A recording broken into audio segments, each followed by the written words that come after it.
하나의 정통 정치 팟캐스트 정봉재 전국구 시작하겠습니다.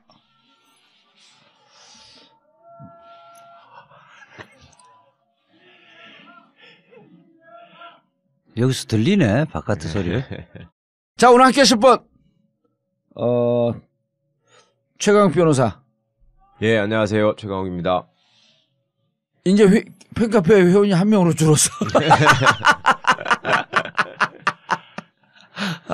봉도사와 절대 싸우지 않는 최강욱입니다. 아니, 한 2주 안 나왔잖아. 글쎄, 아주 강호에 난리가 났어. 드디어 싸워갖고 끝났다. 참 남이 안 되는 게 이렇게 좋은가 봐. 아니 이제 안 나오니까 어떻게 된 건 이제 궁금하죠. 당신도 들었지? 뭐 들은 건 아닌데 저도 왜 안 나오나 했죠. 또 싸운 건가. 까칠한 또 뭐 정봉주 의원이 또 뭘 갖고 또 트집을 잡았나 이런 생각을 했죠. 사람들이 내가 그렇구나. 이미지가. 아니 내가 그 사람들이 까칠하다고 그렇게 봐. 원래 까칠하죠. 안 까칠해. 서울 깍쟁이처럼 생겼잖아요. 생기기만 생겼고 안 그런데 진짜 엄청 까칠한 줄 알아. 주변에 그러니까 좋은 사람만 붙어 있잖아요. 마음씨 좋은 사람만. 그건 맞아. 자, 그리고 중간중간에 소개도 받지 않고 갠세 끼면서 예, 이재화입니다. 예, 이재화 변호사 자리하셨습니다. 안녕하세요, 이재화입니다. 법률과 천막농성단의 주범. 예. 뭘 하고 있어요, 지금? 끝났어요, 이제 끝났어. 끝났어요? 예. 16일간 노숙농성을 했죠. 노숙농성. 예, 저 얼굴하고 잘 어울린다고 그러더라고요. 예. 아니, 내가 그래서 한번 응원 가서 마이크 한번 잡았잖아요. 예. 근데 변호사들은 다 근엄해갖고 좀 재밌게 이렇게 얘기를 해도 웃지들도 않고. 아니, 그래, 왜 또 재밌어 하던데. 재밌어요? 예. 예. 전국구 애청자분들과 진도 팽목항을 방문합니다. 아직도 미수습된 가족들과 인양을 지켜보는 가족들이 지금도 팽목항에 있습니다. 그 아픈 역사의 현장을 방문합니다. 2월 26일 일요일 당일치기로 다녀올 예정이고 광화문에서 아침 8시에 출발합니다. 회비는 3만 원입니다. 자세한 내용과 신청은 전국구 홈페이지 imtb.or.kr, imtb.or.kr이나 세월호 가족지킴이 홈페이지에서 해주시면 됩니다. 그리고 전국구 홈페이지인 imtb.or.kr, imtb.or.kr에 들어오시면 한 줄 통신 시사 서비스가 있는데요. 매시간 서너 번씩 시사 속보를 간단하게 전해주는 유료 서비스입니다. 신속한 정보를 요구하는 요즘 같은 때에 매우 의미 있는 서비스니까요. 많이 신청해 주시고요. 전국구 공개방송 안내입니다. 매주 목요일 저녁 8시 청담동 89-10 벙커에서 있습니다. 방송도 즐기시고 커피, 식사, 술까지 함께 할 수 있는 매주 목요일 저녁 8시 전국구 공개방송에 많은 참석 바랍니다. 그리고 청담동 벙커 대관 문의나 전국구 광고 문의는 02-948-1519, 02-948-1519로 해주시기 바라겠습니다.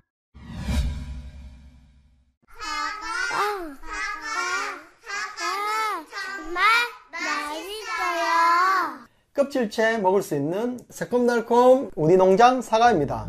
참 자연을 생각하고 가족 생각하고 돈은 안 되지만 땅에 대한 생각, 거기서 만나는 사람들과의 관계, 해바라기 사과, 햇볕 맑은 사과, 그게 자연의 이치지 뭐. 새콤달콤 우리 농장 사과입니다. 아주 손톱보다 작은 크기의 알갱이, 그게 가을이 돼서 빨간 사과가 됐을 때 그렇게 해서 보낸 사과 또 맛있다는 거예요. 밭에 나가서 일하면 살아있는 것 같은 느낌을 줘요. 받는 사람들한테도 그런 행복을 전하고 싶거든요. 사과 좋아요. 사과는 정말 좋아요. 검색창에 새콤달콤 우리 농장을 검색하세요. 전국구 후원 대리운전 1644-6785 1644-6785 전국구 대리운전을 많이 이용하시는 분들께 감사의 인사로 책으로 나온 전국구 끝까지 물어주마를 보내드리고 있습니다. 정치는 개판이고 경기가 많이 어렵더라도 술 너무 많이 드시지 마시고요. 딱 한 잔이라도 하시게 되면 꼭 전국구 대리운전을 이용해주세요. 전국구 후원 대리운전 1644-6785 1644-6785.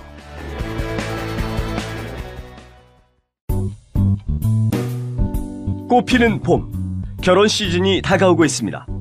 청담동 벙커에서 이뤄지는 반값 하우스 웨딩. 결혼식 거품은 제거하고 품격과 만족감은 2배로 올렸습니다. 개념 충만한 청담동 벙커에서 하는 실속파 하우스 웨딩.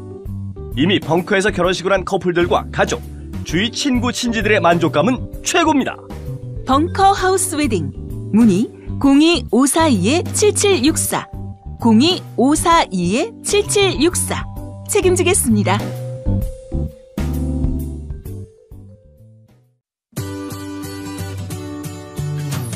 풍성교 2017년 새해 선서.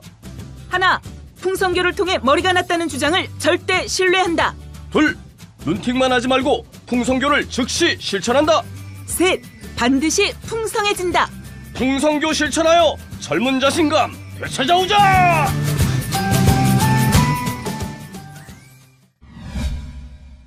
그러니까 사상 최초로 예. 법률가들이 길거리에서 농성한 건 처음이죠. 그것도 16일, 17일째 이제 선막을 걷어냈는데 왜 했어요 그때? 그러니까 이재용 영장 기각이 될 거로는 뭐 국민들은 거의 상상을 못했었는데 맨날 뭐 법 앞에 평등 해봐야 지금 뭐 현실이 보여주고 있는 거잖아요.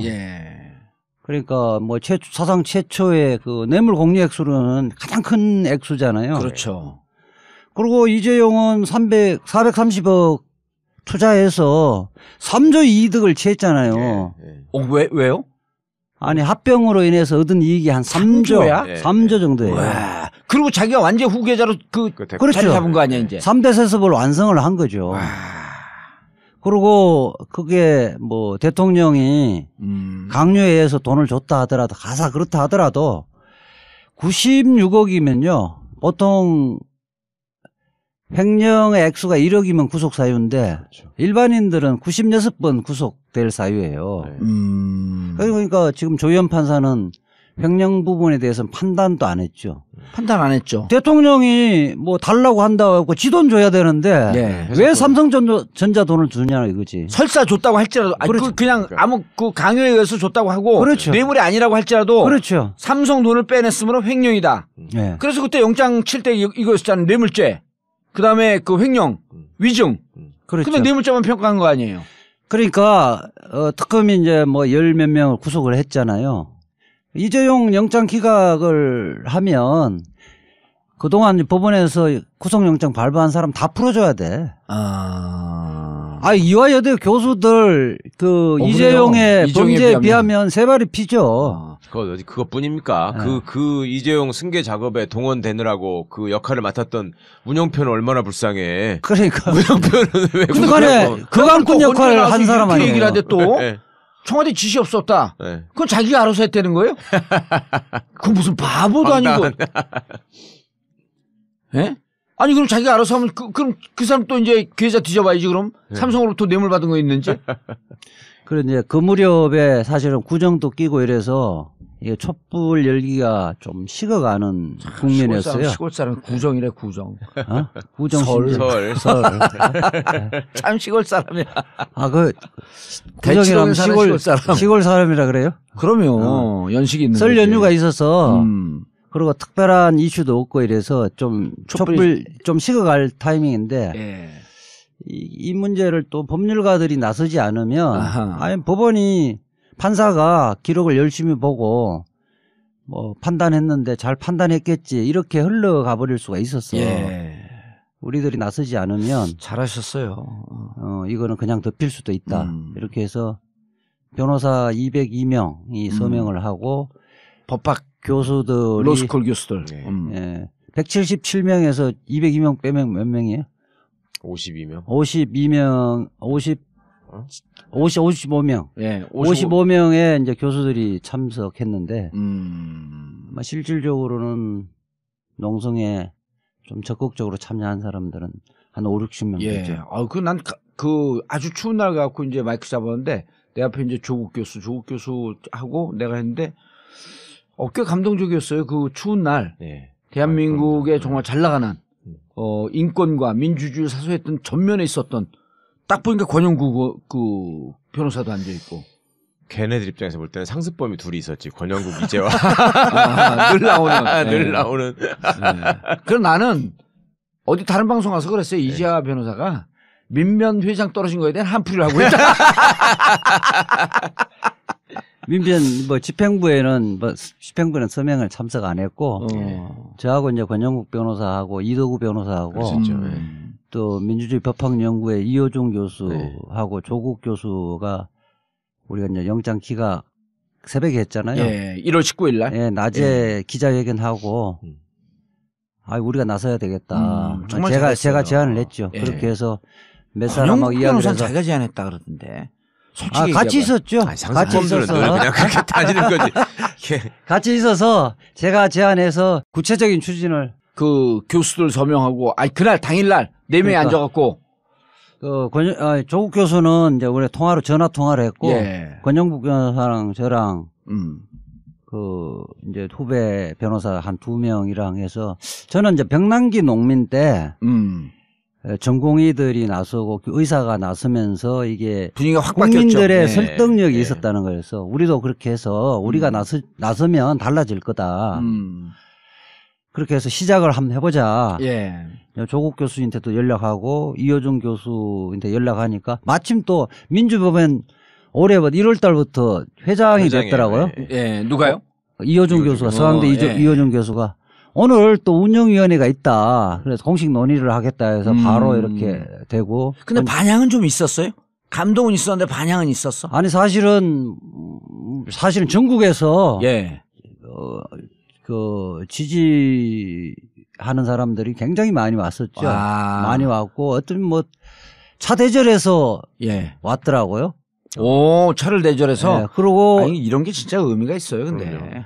그리고 이제 한 386 당시에 이제 활동을 했던 사람이나 40, 50세대 여성들 아침마다 이렇게 미연 끓여오고 거기 자진 않았죠? 잤죠. 잤어요? 노숙인데. 야, 이제야 진짜 비주얼에 딱 맞는 행동을 한 거야. 진짜 한 50몇 년 만에 자기 딱 이미지 맞는 투쟁을 한 거야. 노숙 투쟁. 그래서 태진행동의 주중 집회를 거기서 했었죠. 서울세고는 31일부터 2월 4일까지는 나는 갔더니 82년도에 같이 이제 저하고 징역을 간 친구를 거기서 만났어요. 나 이제 지지 발언하러 간 날.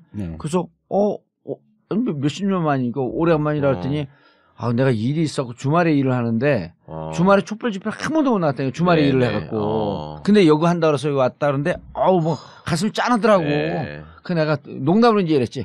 그러면 빨갱이 기질은 어떻게 그래도 수십 년이라도 안 바뀌자 그랬는데 가슴이 짠하더라고. 그 중에 좀 이제 기억이 남는 게 송영길 의원 그 형수님이 매일 왔어요. 매일 와서 판사 출신 아니야? 아니야. 그 다른 그 문병호 의원 부인이 판사 출신이고 판사고.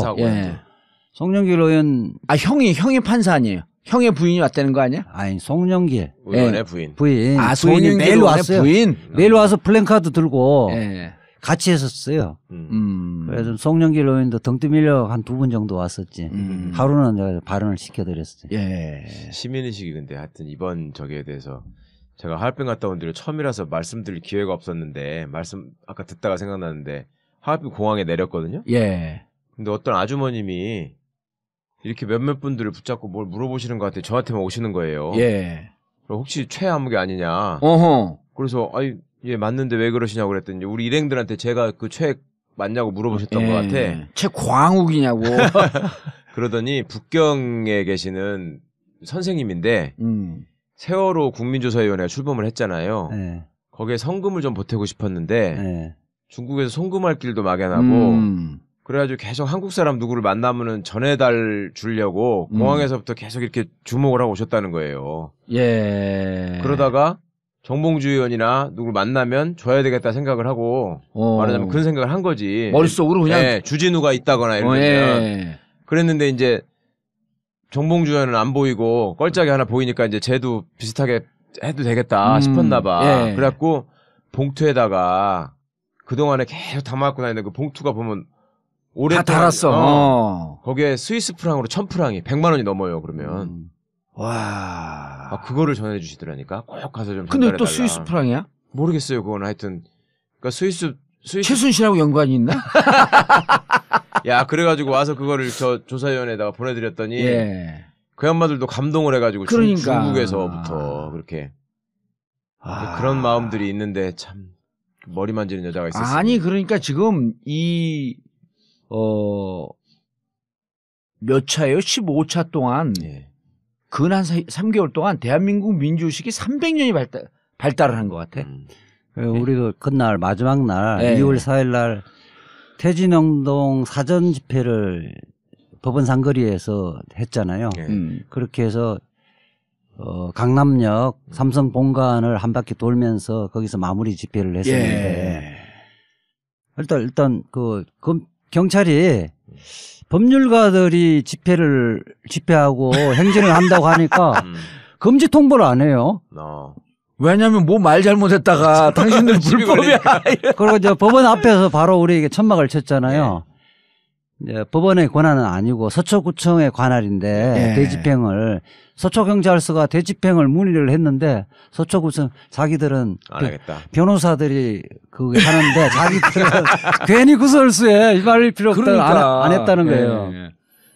아니 요즘은 만주 변호사 정봉주가 얘기해도 아무도 시비 안 걸어요. 그리고 지금 아마추어니까 저희들이 뭐 농성을 막상 시작을 했는데 맞아. 어떻게 해야 할지 모르잖아요.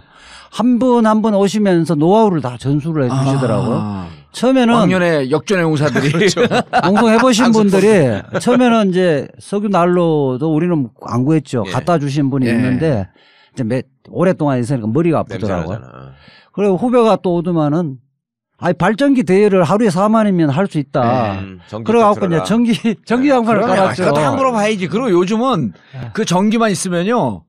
이 이불에 물이 돌아가는 게 있어요. 예? 이불에도 있어요. 그럼요. 그러니까 밑에 전기장판을 깔잖아요. 덮는 거가 후끈후끈해. 그 다음에 밤 되니까. 난 안 자는 줄 알았어. 그런 거 아니야. 밤 되니까 이게 불이 있어야 되잖아요. 또 어느 교수가 오더만은 또 형광등을 딱 설치를 해주더라고요. 그리고 거기 건물이나 이런 데 하는 사람들이 은근히 또 협조자들이 있거든요. 거기서 전기 빼면 돼. 법원이나 검찰의 신세를 지기 싫으니까 그렇게 했는데 뭐 그 시민들의 아이디어나 뭐 이런 것들이 대단하시더라고요. 나는 조우현 선수 불쌍하더라고.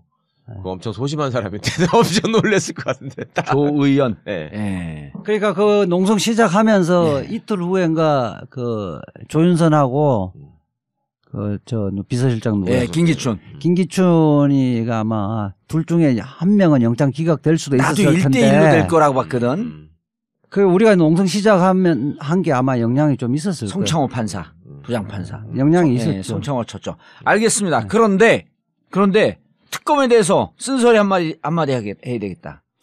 사실은 뭐 특검이 뭐 지금 박수를 받고 있잖아요. 그렇죠. 잘하는 거는 잘하는 건데 이번에 지금 청와대 압수수색 문제하고 대통령 대면 조사 이건 너무 몸살이는 것 같아요. 잘 몰라 사람들이. 그러니까 사실은 이 특검이 국민들의 촛불의 힘으로 그 특검이 만들어진 거잖아요. 그런데 이게 자칫 잘못하면 이게 여론이 약화될까 너무 이렇게 고심을 하는 것 같아요. 청와대 압수수색 영장 법원이 여러 가지 고려를 해서 발부를 해줬잖아요. 발부를 해줬으면 집행하러 가야 되는데 문 안 열어준다고 해서 그 앞에서 몇 시간 동안 대기하다가 짜장면 먹고 온 거 아니에요. 아니 안 열어주는데 어떻게 집행을 해요? 아니 우리가 압수수색 영장 발부된 집 아파트에 문 안 열어주면 따줘 다. 그거 불러서 전문가들 불러서 따고 들어가요. 따요? 그럼 몸싸면서 들어가라 이거야? 당연히 그렇게 해야죠. 열쇠 기술자 불러갖고 못 열면 문 뜯어내버려. 그럼요. 일반적인 사람들이 압수수색 갔을 때. 그럼요. 그러네. 그 금고 같은 경우도 협력 안 하면 열면은 다 까버리죠. 다 들어왔지. 이렇게 했구만. 뭐 작은 금고는 그냥 들고 가고 큰 금고는 다 거기에서 다 해부해버려요. 그러네. 빠르로 다 부셔버린다니까 넣어가지고. 아니 지금 청와대 하는 거 보면 일반인들도 압수수색 나오면 문장국 안 나오 그렇죠. 안 열어준 것만이네. 거기 이제 그때 당시에 이제 청와대 경호실장하고 비서실장 명의로 형사소송법 110조, 111조를 들으면서 여기는 군사상의 비밀을 요하는 장소이기 때문에 압수수색을 불성인한다 이렇게 했었잖아요. 근데 원래 그 책임자가 압수수색 불성인은 책임자라는 것은 대통령이거든요. 그렇죠. 그러니까 경호실이 독립된 기구가 아니잖아요. 아, 그렇네. 뭐 비서실 독립된 기구가 전체가 하나의 기관인데. 그렇죠. 청와대라고 하는. 그 책임자라는 것은 기관의 장을 의미해요. 기관의 장은 대통령인데 대통령이 직무정지되어 있기 때문에 황교안 권한 대행해야 되는데, 그러니까 특검이 당신들은 이렇게 성인권자가 아니다. 권한이 없는 자가 아니고 그건 무효잖아요. 그리고 권한 없는 자의 지시는 위법한 명령 아니에요. 위법한 명령에 따라서 이 말을 방해를 하는 것은 공무집행 방해의 현행범이거든. 그러네. 공무집행 방해. 밀고 들어가서 얘들이 제지하거나 몸에 손을 대면 공무집행 방해 현행범이니까 현행범 체포를 하고 징계를 해야지. 야, 그거 좀 미리 나와서 얘기하지, 이제 나와서. 우리가 거기서 막으면 청와대이기 때문에. 그럼 110조와 111조는 논란의 여지가 있는 거 아니에요? 아니, 뭐, 그것도 논란의 여지는 이렇게 많지 않아요. 그게 청와대 전체가 군사상 비밀을 요하는 데가 아니에요. 그리고 특검이 그 트집 잡을 거 고려해서 군사상 비밀과는 무관한 부분을 특정해서 압수수색 장소를 특정을 했단 말이에요. 그리고 이제 법원도 다 고려해서 발부했잖아요. 그럼요. 그래서 황교안에게 협조 요청을 했잖아요. 권한대에게. 황교안이 아주 비열하지. 아니, 그러니까 자기는 답하지 않겠다. 청와대에서 경호실과 비서실이 알아서 판단할 문제고 자기가 상급자에서도 이렇게 자기가 지시할 사항은 아니다 이렇게 빠져나갔거든요. 그거는 요즘 황꾸라지 됐어. 그러니까 법꾸라지 아니 진짜 황꾸라지. 그거는 직무유기예요, 직무유기. 그런 놈이 어떻게 뭐 대권 나온다고 대통령 나온다고. 내가 밀고 있거든 지금. 밀다 밀어 이제. 아니 이제 훅 갈 때가 됐거든. 25까지 밀어줄게 그냥. 그래서 그게 체포 영장이 28일까지 유효기간이. 근데 그 이후에 지금 다시 시도를 안 하고 있는데 사실은 대면 조사 전에 증거를 확보해야 되거든요. 야, 들어가야 되는 거네. 그러니까 거기가 청와대가 범죄 현장이잖아요. 그렇죠. 그 39건도 그 누굽니까? 안종범이 청와대가 안전해서 거기다 갖다 놓고 있었다. 그러니까. 그렇죠. 뇌물죄로 할 것 같으니까 이제 다 털어놓은 거 아니에요? 그리고 전자문서는 없앨 수가 없어요. 그렇죠. 대통령 기록물관리법에 또 걸리니까 없애면은. 그렇기 때문에 거기는 증거로 다 쌓여 있는 거예요. 증거 확보한 후에 대면 조사를 해야지.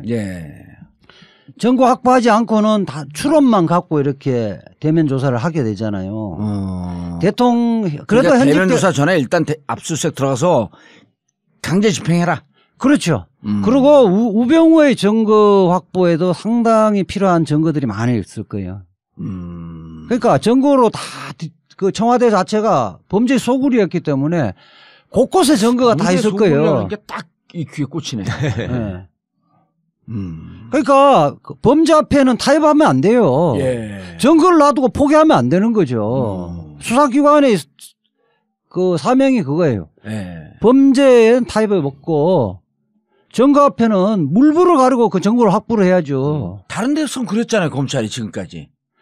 그러니까 다른 데서는 그냥 일반 검찰이야. 대통령 눈치 보면서 이렇게 수사를 한 건. 특검이라는 것은 사실은 인명권자 국민이에요. 촛불 국민이 인명권자라고. 사실은 특검이 힘을 사실은 뭐 그 수사 인력도 그렇게 막강하지도 않는데 국민의 힘 갖고 지금 밀어준 거죠. 그러니까 지금 열심히 밤낮을 가리지 않고 이렇게 수사하고 있는 거잖아요. 그 특검 뒤에는 국민이 있다고 생각을 하는데 압수수색 할 때도 내 뒤에는 국민이 있다 이 생각을 갖고 두려움 없이 질주를 해야죠. 그럼 이재하 변호사 이런 거 하면 안 돼. 다음에 압수수색 들어갈 때 시간을 딱 공개하고 들어가면 긴급 번개를 때리는 거야. 특검 뒤에 우리가 가는 거야 실제로. 사실은 그 현행범은요. 못 도망가게 미는 거야 계속 특검을. 절대로 가지 마라 딱 막아 세우고. 체포조는 필요하죠. 현행범은 수사기관이 아니어도 체포할 수 있거든요. 예. 아 그러네 공무집행 방해한다고 경비들 나와 있는 체포하면 되네. 네. 그러다 이제 권영국 변호사처럼 뭐 구속영장 청구되기도 하죠. 사실 이론상은 그런 거예요. 그 문제가 좀 있고 예. 어쨌든 그래서 앞으로 일자가 28일까지 남아 있고 법원에서 28일까지 줬다라고 하는 것도 예. 이거 중요한 거니까 수행 하나 필요하다는 얘기죠. 반드시 필요하다고. 특검의 1차 수사기간 만료일까지 준 거예요. 그렇죠. 그러니까 검찰에 법원에서도 한두 차례 시도해서 다 확보하기가 어려울 수도 있다는 걸 고려해서 그렇죠. 네. 이례적으로 영장의 유효기간을 길게 준 거거든요. 네. 그러니까 내일이라도 당장 2차 시도, 3차 시도를 하고 거기에서 방해하는 사람 다 줄줄이 모두 그 체포영장 해서 구속시키고 해야 돼요. 그리고 실제 명의가 비서실장, 경호실장 명의로 돼 있기 때문에 그 사람들이 교사한 거 아니겠어요? 그렇죠. 공무집행방해죄 교사죄로 다 입건시켜야죠. 거기뿐입니까? 뭐 황교안이도 소극적 공모공동정범이 부작위에 의한. 그러니까 사실은 황교안하고 비서실장이 사실은 황교안하고 권한대행하고 사전에 이야기 안 하고 자기들 그렇죠. 불승인 할 수가 없어요. 그렇죠. 네. 그럴 리가 없지. 황교안이 네가 뭐라고 하든 내가 불승인 하겠다 비서실장이 그래 사실은 그렇게 못하죠. 네. 그러니까 황교안 권한대행이 이 자체만 하더라도 탄핵 사유예요. 그렇습니다. 야, 중요한 얘기네. 그럼요. 이제야 나와갖고 뭐 별 중요한 얘기를 할까 그랬는데. 그러니까 특검의 입장을 그나마 좀 선회를 해주자면은 자기들은 처음 있는 일이니까 그 대통령을 상대로 하는 거니까 최대한 무리하지 않겠다 하는 생각을 하는 것 같은데 그런 차원이라면 그런 모습은 한 번으로 족하고 다음에 할 때는 이제 이재 변호사님 말씀처럼 거침없이 나가야죠. 문 뚫고 거침없이 진격하라. 그렇죠. 후퇴하지 말고. 그럼 문 뚫고 들어가서 거기 막는 그 경비들 공무집행방해 다 구속시키고. 특검팀에 손 대면 이제 바로 그건 공무집행방해 현행범이니까. 현행범이니까. 그럼요. 경찰 수사관 데리고 갖고 다 체포하고. 그렇죠. 그렇게 사실은 제가 계속 주장을 해요. 재정을 주장하고. 혼자 주장하니까 모르잖아 사람들이. 아니 이제 퇴진 행동에 요즘 제가 성명서를 직접 쓰는 게 참 많거든요. 일주일에 퇴진 행동과 관련해서 한 기자회견을 2-3번은 매주 해요. 아주 훌륭하네. 매주 하고 제가 직접 쓰는 경우도 굉장히 많아요. 탄핵 기각되면은 바로 잡혀가야 되겠네. 탄핵 기각 그러니까 탄핵 기각될 일이 없으니까 잡혀갈 일이 없지. 아니, 내 이재하 변호사 만약 탄핵 기각돼갖고 잡혀가면 나는 그때는 뭐 혁명이 일어나기 때문에 혁명이 일어나기 때문에 혁명의 영웅이 되는 거지. 혁명의 영웅이 되는 거지. 축하합니다. 자, 그리고 대면 조사에 대해서. 우선 그 다음에 이제 박근혜에 대한 수사인데, 그러니까 어쨌든 직무 정지되어 있지만은 대통령에 대한 예우 차원에서 이제 임의 수사를 하는 거 아니에요. 대면 수사를. 잠깐 이재하 변호사님. 이걸 우리가 오늘 오래 안 하니까 광고를 듣고 넘어가면. 문제입니다. 이어지는 대화를 듣고 답해주세요. 부동산 사이트 보고 빌라를 보러 갔는데 허위 매물이더라고요. 제가 본 빌라는 싸고 좋았는데요. 알고 보니 불법 건축물이더라고요. 큰일 날 뻔했어요. 친구는 미혼이고 저는 애가 있는데도 같은 빌라를 소개해주는 거예요. 구매자의 상황을 고려하지 않았어요. 자, 신축 빌라를 분양받을 때 피해를 보지 않으려면 어디로 가야 할까요? 정답! 빌라 상담센터요. 정답입니다. 신축 빌라 중개업체 허위 매물, 불법 구조물, 수요자를 고려하지 않은 매물 추천에 지치셨다면 허위 매물 보상 제도가 있는 빌라 상담센터로 오십시오. 전문가의 사전 상담과 무료 투어를 통해 내 집 마련을 도와드립니다. 인터넷에서 빌라 상담센터를 검색해보세요. 여성 여러분, 골반이 삐딱하면 허리가 아파요. 아랫배가 나와요. 골반이 바로 서야 건강도 아름다움도 바로 섭니다. 바디로직을 입으세요. 토크밴드의 입체적인 탄력이 틀어진 골반을 바로잡습니다. 간편하고 확실한 골반 교정 타이즈 바디로직. 삐딱한 남성 골반에도 역시 바디로직. 바디로직의 효과를 못 느끼셨다면 100% 환불해 드립니다. 자세한 환불 조건은 홈페이지를 참조하세요. 모두가 건강하고 행복한 세상을 위한 나눔의 가치. 의료비 걱정 없는 건강하고 아름다운 사회를 위해 바디로직은 아름다운 재단과 함께합니다. 바디로직. 성남 신흥역에 건설 중인 롯데시네마타워를 분양합니다. 포스코 ICT가 책임 준공합니다. 건설비는 코리아 신탁을 통해 이미 완납되었습니다. 신흥역과 바로 연결됩니다. 롯데시네마 9개관이 입점 확정되었습니다. 신도시에 건설 중인 빌딩이 아닙니다.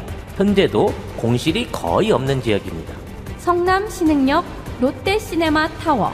분양 문의는 1800-4603, 문자 문의는 010-5380-8497. 성남 신흥역 롯데시네마 타워. 자, 대통령 대면 조사. 원칙적으로는 좀 찜찜해. 원칙적으로는 사실은 검찰에서 2번의 소환에 불응을 했고 예. 지금 꼬라지 보니까 사실은 대면 수사를 적극적으로 응하지 않을 생각이잖아요. 예. 그런 경우는 사실은 일반이면 강제 수사를 하죠. 그렇죠. 근데 대통령이기 때문에 직무가 정지돼 있지만은 대통령이기 때문에 최소한의 예우를 갖춰주려고 대면 조사를 하는데 이게 이제 특검에서 그렇게 예우를 해주니까 뭐 사실은 뭐 겁이 없는 거예요. 그 손범규 변호사 같은 경우에는 그걸 왜 받냐고 당연히 안 받는다고까지 아예 그냥 노골적으로 얘기를 하던데. 예. 9일날 아침 방송인가 나와가지고. 그러니까 자기가 지금 어떤 입장인지를 전혀 글쎄 말이에요. 생각도 안 하고 자기 집에서 하자. 경내 조사 3원칙을 이야기하고 있잖아. 예. 모르게 하자. 제3의 장소 특검 이런 거 나 절대로 못 가겠다. 경내 조사를 하자는 거하고 비공개로 하자. 모르게 하자. 기자들 모르게 하자. 또 하나는 한 번에 끝내자. 피의자란 말이에요. 피의자.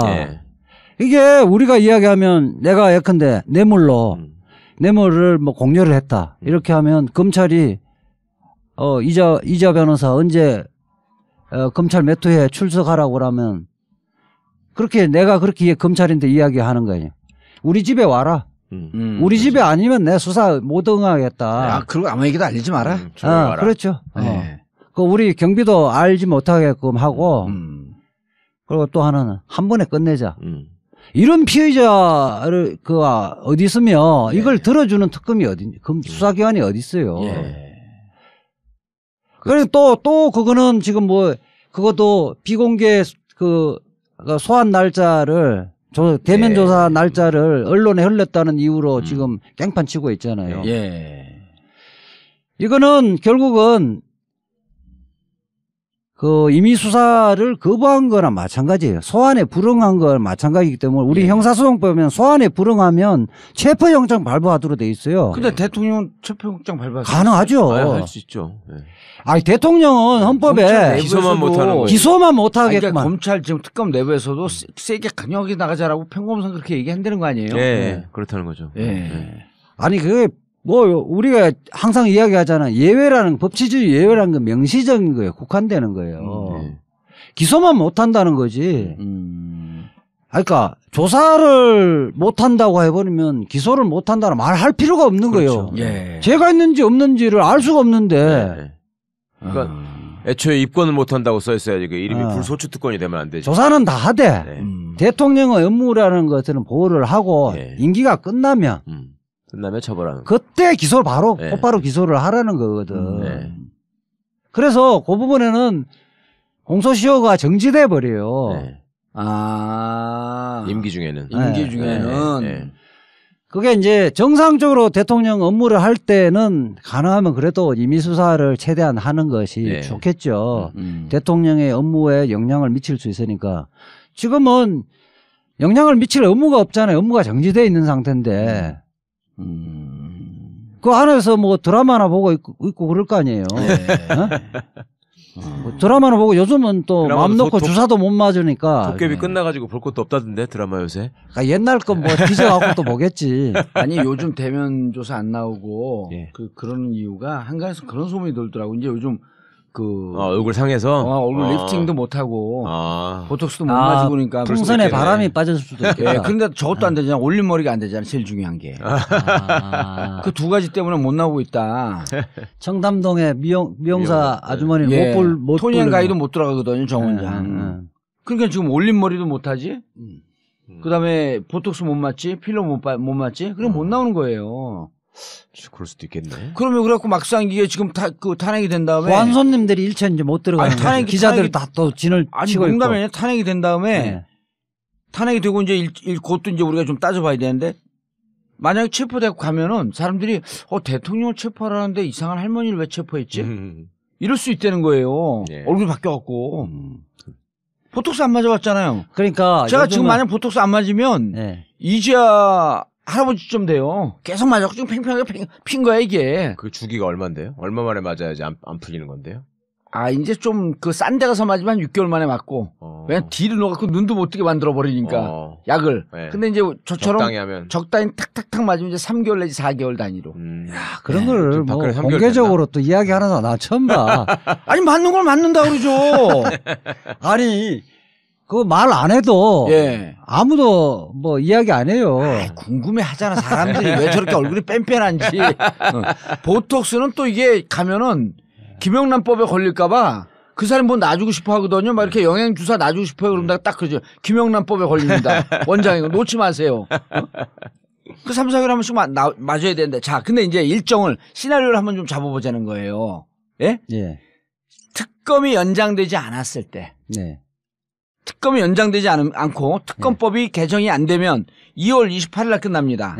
그죠? 특검은 2월 28일 날 끝나면은 2월 28일 전에 특검은 뭘 해놔요? 대통령에 대해서 기소를 하나요? 아니, 기소를 못 하잖아. 어차피 못 하는 거죠. 이거 무척 복잡해. 우선은 그 최순실에 대해서 일단 뇌물수수죄로 기소는 해야 돼요. 기소를 하고 이재용과 이재용 부분은 이제 다시 이제 영장 재청구를. 이재용인 건 탤런트고 이재용에 대해서 영장 청구를 할 거고요. 뇌물 공여를 할 거고. 그다음에 이제 재벌 이재용은 그 영장 청구를 하고 최순실은 뇌물죄로 기소하고. 뇌물수수죄에 박근혜와의 공범으로 기소를 하죠. 그리고 좀 여력이 있으면 SK나 CJ 이 부분에 대해서 한두 군에서 기소를 하겠죠.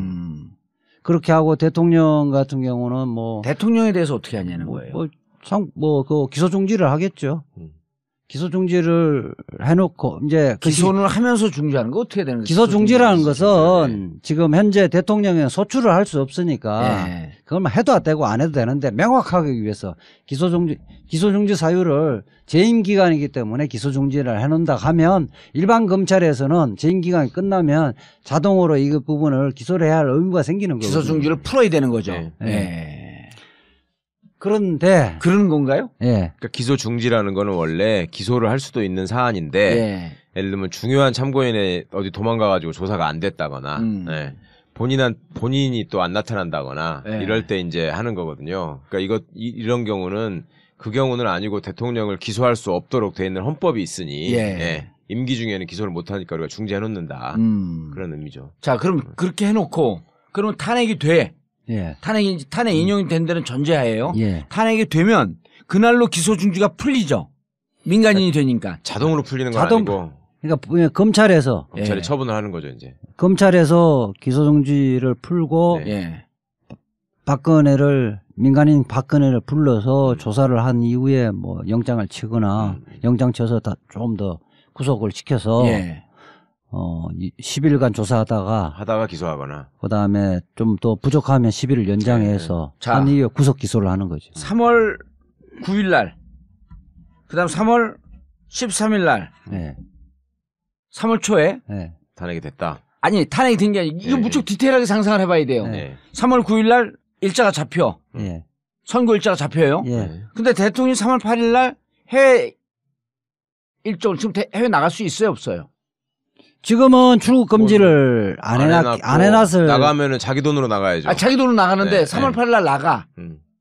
예? 네. 프랑크푸르트나 어디를 가. 네. 좀 쪽팔리지만. 이거 중요한 얘기예요. 3월 8일 날 가. 근데 3월 9일 날 탄핵이 됐어. 네.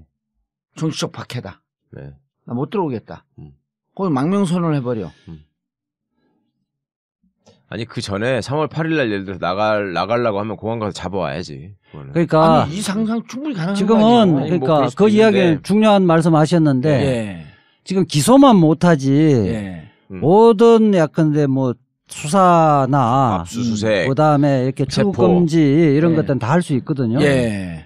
우선 그 뭐 지금 뇌물 공여자 박근혜 본인 지금 수사선상에 있는 사람들은 다 출국 금지 조치를 취해놔야죠. 특검에서 그러니까 그 얘기를 하자는 거예요. 그래. 지금 박근혜를 포함해서 도주할 수 있으니 안봉근, 이재만, 박근혜 이 사람도 출국 금지 시켜놔야 되는 거 아니야? 나는 그 전날이라도 나갈 것 같아. 분위기 이상하게. 다른 사람들은 지금 출국 금지를 재벌 총수들도 다 해놨는데. 그러니까 박근혜를 해놔야 된다는 거예요. 그 전날 나가면 어떻게 할 거예요? 이런 상상 나밖에 안 한다니까. 그래네. 우리는 법무부 출신 아니야. 예, 김용민의 브리핑에 와서 제가 이야기를 해놨어요. 네. 뭐라고? 출국 금지 해놓으라고? 네, 당장 출국 금지를 해야 된다. 그래도 거기는 법무부 출신 아니니까 무슨 말인지 못 알아듣죠? 알아들었어요. 알아들었어요? 이렇게 절실하게 얘기를 했어? 거기도 이제 만주 변호사 정도는 아닌데 시베리아 변호사 정도 되지. 거기 시베리아 주사. 그래서 실제로 그러면은 자 28일 날 되고 3월 13일 날 저게 되면 그 전에 튀면은 못 잡는 거 아니에요. 그렇죠. 그래서 일단 출국 금지를 해놓을 필요가 있다. 네. 자 출국 금지가 일단 안 나가 본인이 안 나가서 13일 날 딱 탄핵이 돼. 그럼 어떻게 됩니까 그날? 검찰이 기소중지를 풀고, 검찰이 기소중지를 풀고 체포하러 가나요? 두 가지가 있는데요. 사실은 이제 헌재에서 이제 나오는 이야기는 특검의 존속 기간이 있을 때 탄핵 결정을 하는 것은 무척 좀 부담스럽다는 분위기라는 거예요. 바로 구속되니까. 그러니까 특검이 존속하는 이상 뭐 지금 다른 사람도 구속시켰는데 주범 중에 주범인데 구속 안 시킬 수가 없거든요. 민간인이 되는 순간 구속이다. 깜빵에 쳐넣을 수밖에 없단 말이에요. 말이 살벌하다. 깜빵에 쳐넣으니까. 그런데 이제 그런 부분은 사실은 헌법재판소에도 바로 영향이 있으니까 그 부분은 부담스럽다. 그래서 특검 수사가 종결된 다음에 탄핵 절차를 밟는 게 그러면 바로 구속은 안 되니까.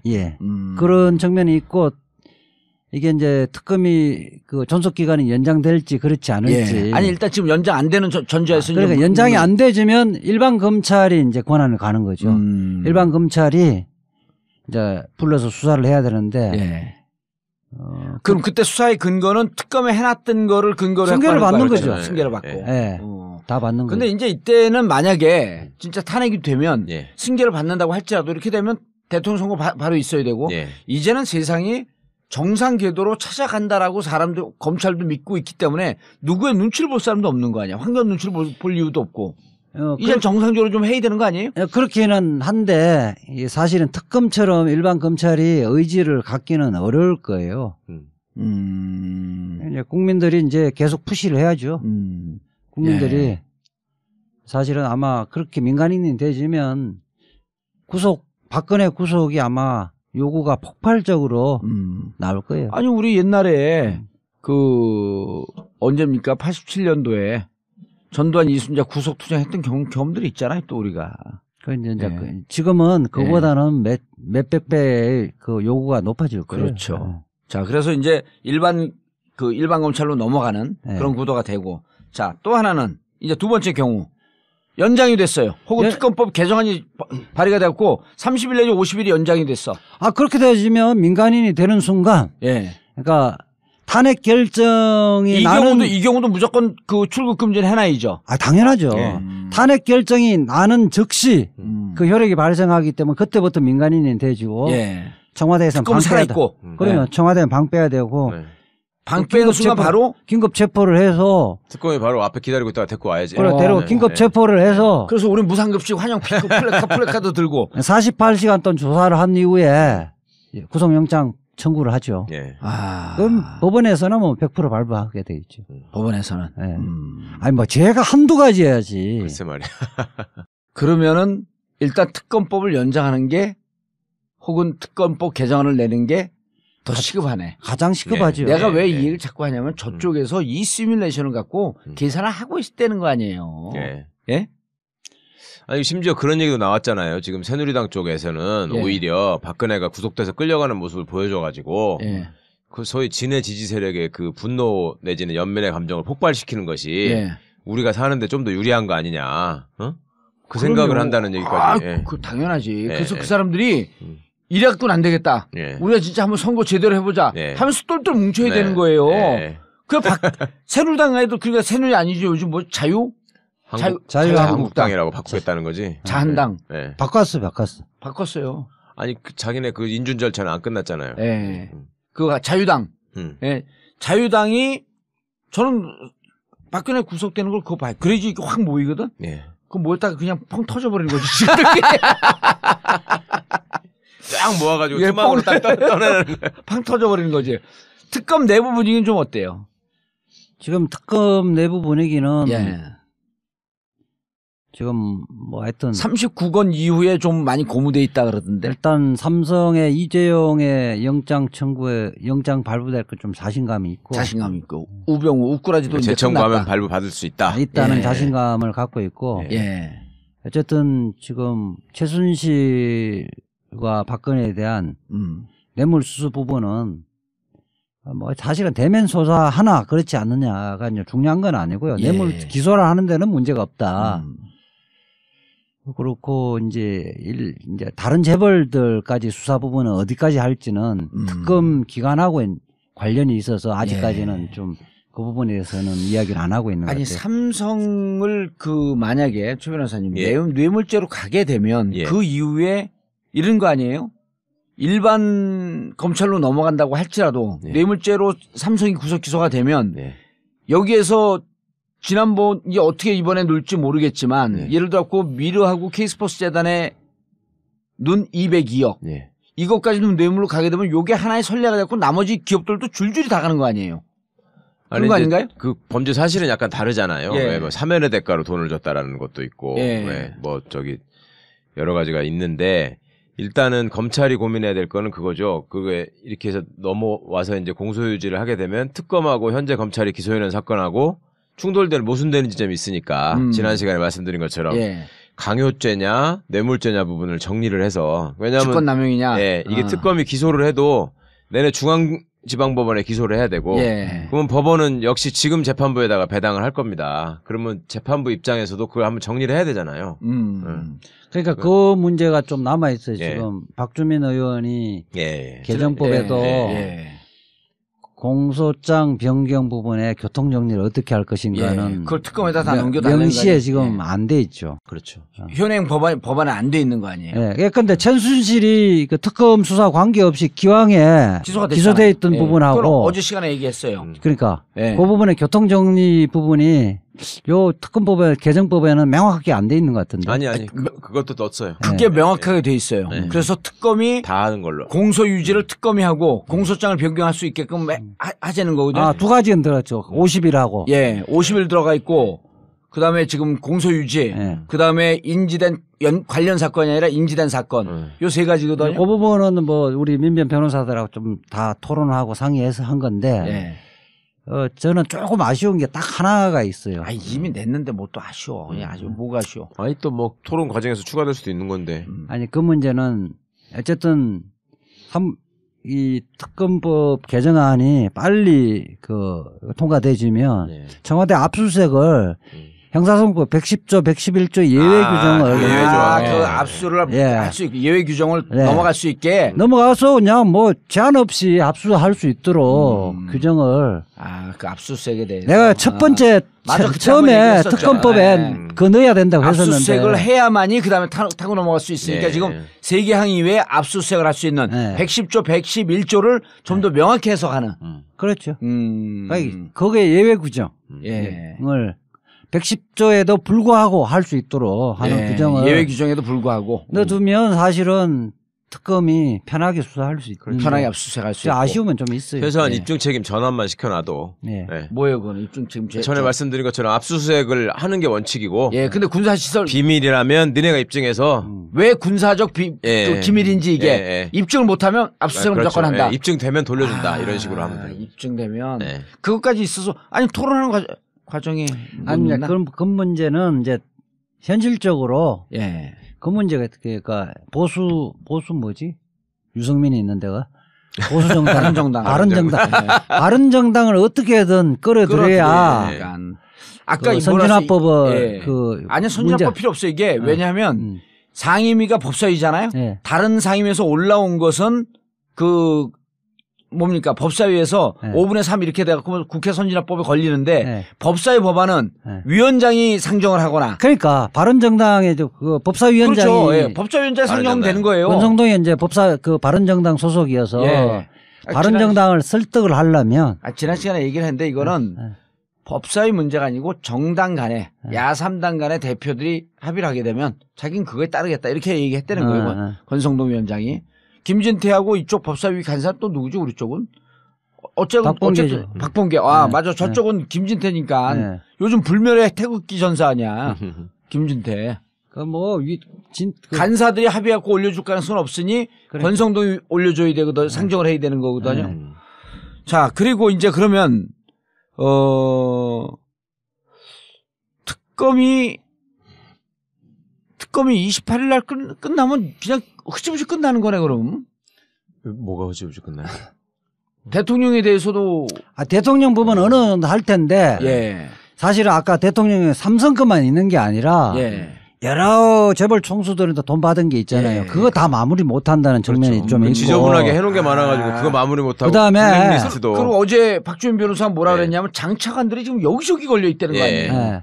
그리고 지금 한 게. 10분의 1도 못했어요.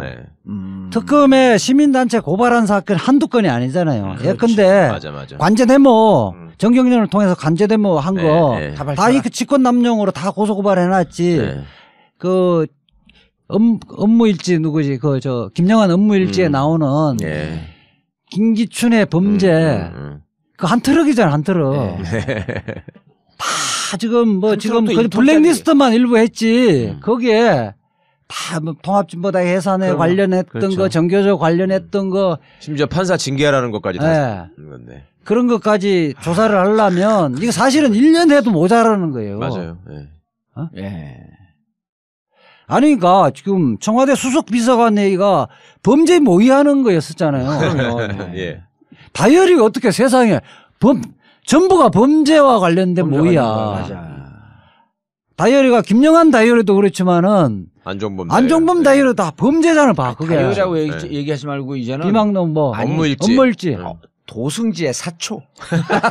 그러니까 이 4년 역사 자체가 범죄의 역사예요. 글쎄 말이에요.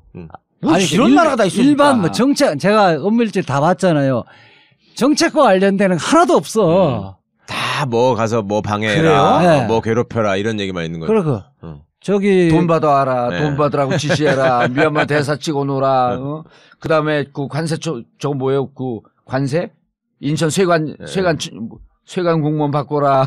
그게 이제 차이가 있는 건 있어요. 김영환 업무일지는 비서실장 주재한 회의가 많잖아요. 수석이니까.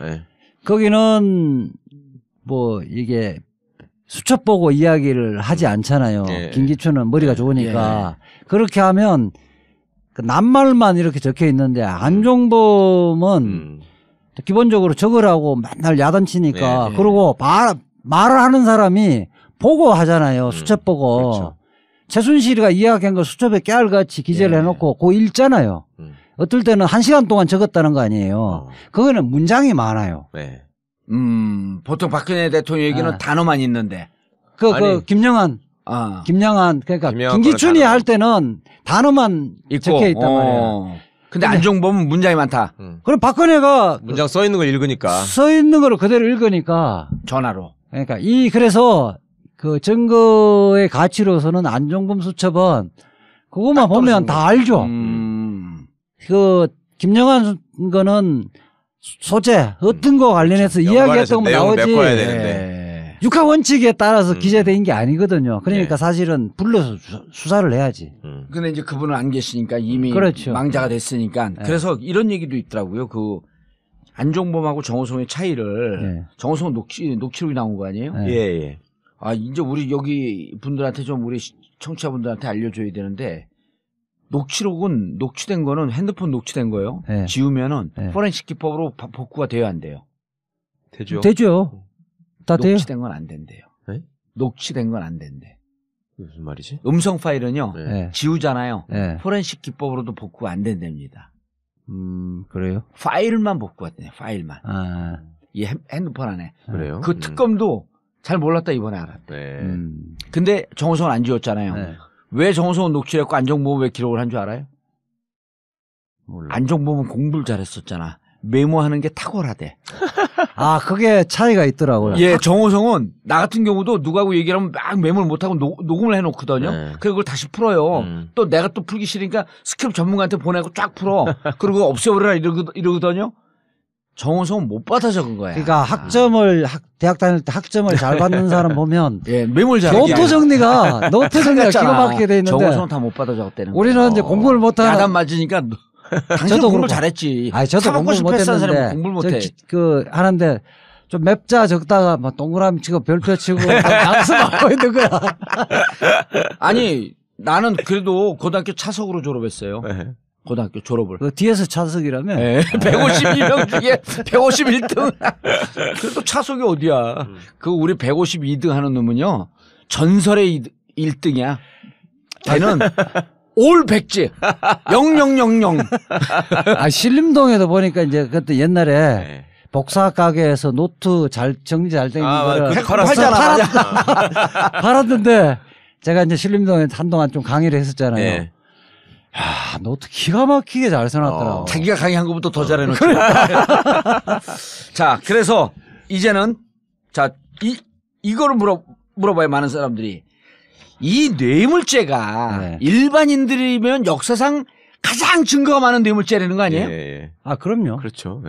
진짜 특검말처럼 차고 넘치지 너무 많아서. 아, 그 얘기를 해줘. 뇌물죄라고 하는 게 뇌물죄 성립의 요건을 준 사람 안 줬다 그러고 받은 사람 안 받았다 그러잖아요. 딱 기록이 딱 그거예요. 뇌물은 거의 100% 현금이거든요. 현금이기 때문에 준 사람 이제 수사가 보면 증거란 게 준 사람의 진술과 공여자의 진술과 받은 사람의 진술, 받은 사람 대체적으로 부인하잖아요. 그러니까 준 사람도 딱 그 정도 수준이에요. 아이고 그거 누가 은행에서 현금 만들어 오라는 직원들의 진술. 그거를 차 태워 보냈던 운전기사의 진술. 이건 다 직접 증거가 아니에요. 직접 증거는 전문 증거지건. 다 전문 증거. 말은 전문 증거인데 직접 증거는 내가 줬다 하고 이 진술하는 공여자의 진술밖에 없는 거거든요. 이번에 그 박채윤은 나왔잖아요. 증거가 안종범과의 관계에 있어서. 그러니까 거기에서 이제 사실은 뇌물에서 다이어리가 메모 정도만 나와도 이거는 빼도 박도 못해요. 무척 결정적인 증거가 나온 뭐 거예요. 25일 그래서 그 날짜에 어디 갔나 요걸 따지잖아요. 그때 반기문 박연차 나왔을 때도 왜 그날 대사관에서 어디 갔다 늦게 갔다 뭐 이런 그거. 그 메모가 딱 하나 있으면 공여자가 아무리 친구해도 딱 추궁을 해버리면 대부분 진술을 하게 돼 있거든. 자, 준 사람 안 줬다 그러는데 진술의 일관성, 진술의 구체성, 그 진술의 또 뭐 그렇죠. 그 진술로 얻게 되는 그 이득 말하자면 그러거든요. 보통 뇌물 주고받는 사람은 친한 관계, 그때는 아니에요. 친한 관계인데 친한 사람이 자기도 처벌되고 받은 사람도 처벌되게 되는데 허위 진술할 이유가 있느냐? 없다는 진술할 이유가 없는 거 아니에요. 그런데 이제 보통 그렇게 하려면 그 못 믿으려면 그 허위 진술함으로 인해서 그 사람이 얻을 수 있는 이득이 있어야 된다. 예컨대 다른 큰 범죄에 대해서 처벌을 면할 수 있는 그런 이득이라든지 또는 다른 큰 부분에 대해서 뭐 비자금을 수사한다든지 수사를 하려는 기세가 있었는데 이 진술로 함으로 해서 덮었다든지 이런 것들이 소명이 있어야 되는 거거든요. 그런데 대부분은 그런 거에 웬만큼 소명해도 거의 유죄를 인정을 해요. 뇌물죄는. 그러니까 이번처럼 확실한 죄가 나왔는데, 자, 이게 이제 또 하나 궁금한 게 이게 있어요. 박채윤은 돈을 줬다 그러잖아. 그 삼성과 이제 대통령 말고 박채윤은 돈을 줬으니까 뇌물 공유자는 된 거 아니에요. 네. 그러면은 근데 이제 안종범은 선물을 받았다 그러잖아. 네. 그럼 뇌물 수뢰가 돼요, 안 돼요? 그거는 박채윤이 그걸 돈을 준 이유가 부인한테 뭔가를 부탁하기 위해서 준 건지 안종범의 권한과 직무를 생각해서 준 건지를 확인하면 되는 거죠. 그러니까 박채윤은 안종범의 권한과 직무 또 그거와 연결되는 대통령을 보고 돈을 준 거잖아요. 그러니까 그걸 이제 법률적인 구성을 좀 알기 쉽게 하자면 쉽게 말해서 그 가방은 안종범을 준 거고 안종범의 와이프한테 선물한 거지. 그렇죠. 그 안종범 뇌물죄야? 그럼 당연하죠. 근데 그러니까 검찰이 보기에는 안종범은 장시호 이후에 특급 도움인데. 그러니까 그 부분은 조금 이제 양형을 할 때 나중에 이제 구형량을 좀 줄여준다거나 그런 점이 있었다고. 근데 뇌물도 딱 그 법으로 명시가 되어 있잖아요. 몇 년 이상. 그건 그런데 액수에 액수로 이제 그 하한선이 정해져 있는데요. 특가법이냐 아니냐 이런 거는 있는데 자수 규정이 또 있으니까. 내가 먼저 예를 들어서 얘기를 하고 증거를 다 제출했다 이런 게 있으면 자수 규정 그런 걸 적용해 줄 수도 있고. 안종범 건강도 안 좋은데 좀 그 집행유예로 어떻게 좀 나와야 되지 않을까? 건강이 아니라 얼굴이 더 안 좋다. 이제 금액이 1억 이상 1억 이상은 사실은 하한이 똑같거든요. 그렇죠. 10년 이상이니까 봐줘도 이제 5년이란 말이에요. 봐줘도 5년. 그러면은 그 법원이 최대한 봐줘도 5년. 1억이라고 하는 돈을 좀 이제 액수를 낮추는 작업들을 하겠네. 근데 이제 최순실이나 박근혜가 예컨대 지금 뭐 삼성에 430억 정도 되면 무기징역이에요. 그렇죠. 우리가 그 인천교육감 뭐 3억 뇌물인데 8년 선고 받았잖아요. 그렇죠. 3억에 그런데 30억이면 뭐예요? 80년. 곱하기 430억이 얼마예요? 432니까 그대로 가면 돼. 80년이 아니라 320년. 공동묘지 가서도 공동묘지를 아니 320년.